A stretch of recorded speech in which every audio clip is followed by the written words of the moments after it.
Buenas noches, compañeros. A mí me tocó exponer el punto 2.5 que se llama Fuentes de la materia PLC.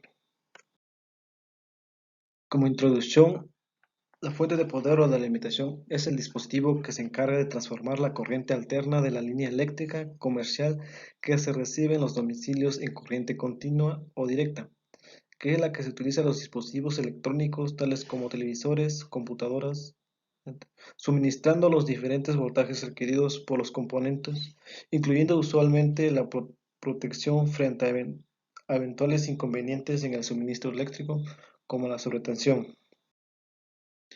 Las fuentes de alimentación pueden ser lineales o conmutativas. Las lineales siguen el esquema del transformador, rectificador, filtro y regulación. Como se sabe, el transformador reduce o amplifica la tensión.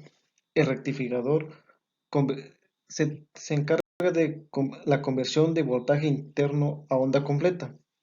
El filtro se encarga de la conversión de onda completa a continua y regulación se encarga del mantenimiento de voltaje de salida ante variaciones en la carga.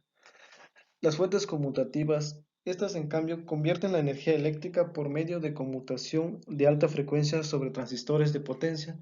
Las fuentes lineales son típicamente de regulación ineficiente comparadas con fuentes conmutativas de similar potencia. Estas últimas son las más utilizadas cuando se requiere un diseño compacto y de bajo costo. Las funciones de las fuentes de alimentación, una de las es la transformación. Ahí se consigue reducir la tensión de entrada de la fuente, ya sea de 220 o 127 volts, que son las que se suministra la red eléctrica.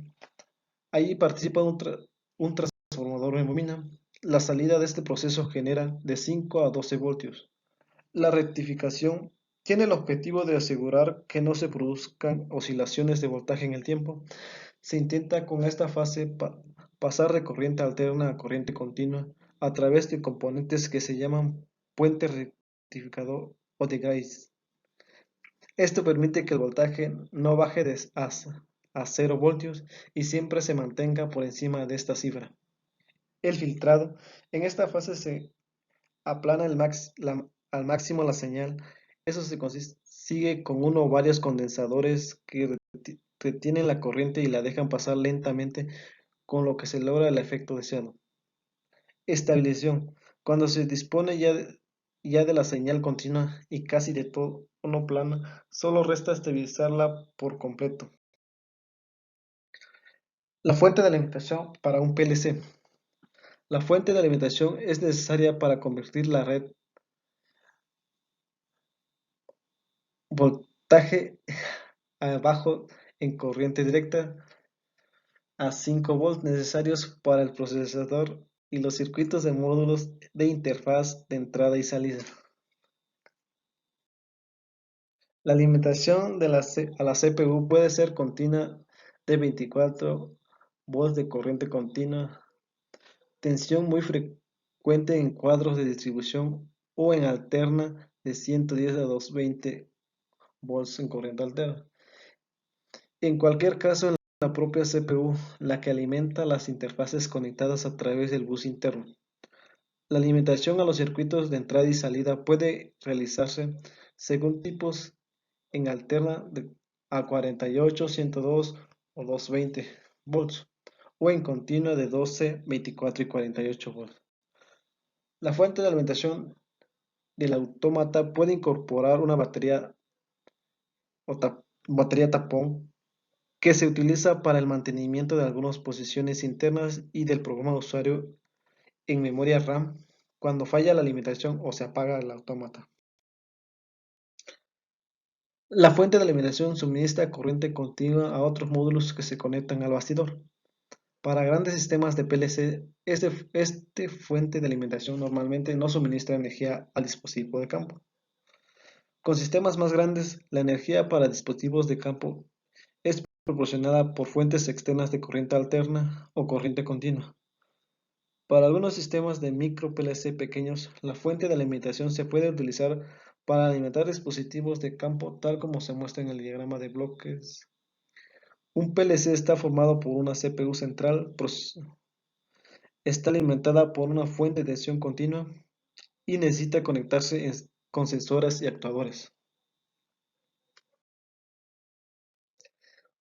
Unidades de entrada y salida. La señal digital que es generalmente compatible con el microprocesador del PLC es de 5 volts de corriente continua.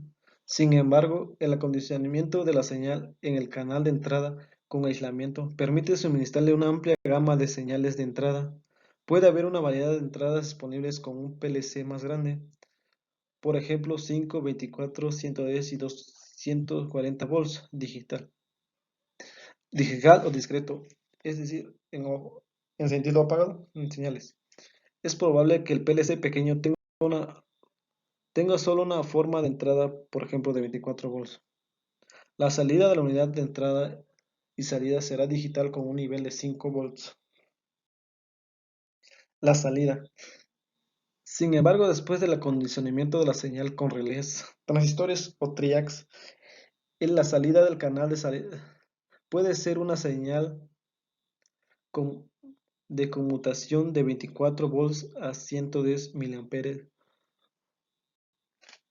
en corriente directa, voltajes de 110 volts y 1 ampere, o quizás de 240 volts a 1 ampere en corriente alterna, o 240 volts a 2 amperes de corriente alterna, desde un canal de salida triad como se muestra en la figura. Con un, con un pequeño PLC, todas las salidas pueden ser de tipo, por ejemplo, 240 volts en corriente alterna con 1 ampere. Con PLC modulares, sin embargo, se puede acomodar una gama de salidas mediante la selección de módulos que se utilizarán. Las salidas se especifican con un tipo de relé, tipo transistor o tipo triac. La siguiente, aquí nos muestra una lista de los rangos típicos para los voltajes de entrada, que son de 12 a 24 volts en corriente directa, 100 a 120 volts en corriente alterna, de 10 a 60 volts en corriente directa, de 2 a 24 volts en corriente alterna y corriente directa, 5 volts de corriente directa, 200 a 240 volts de corriente alterna, 48 volts de corriente directa y 24 volts de corriente alterna. Los voltajes de salida típicos, al igual, 120 volts en corriente alterna, 24 volts en corriente directa, de 12 a 48 volts en corriente alterna, de 12 a 48 volts en corriente directa, 5 volts en corriente directa y 230 volts en corriente alterna. Y esas son las fuentes de donde me basé para obtener toda la información. Y eso sería todo por mi parte.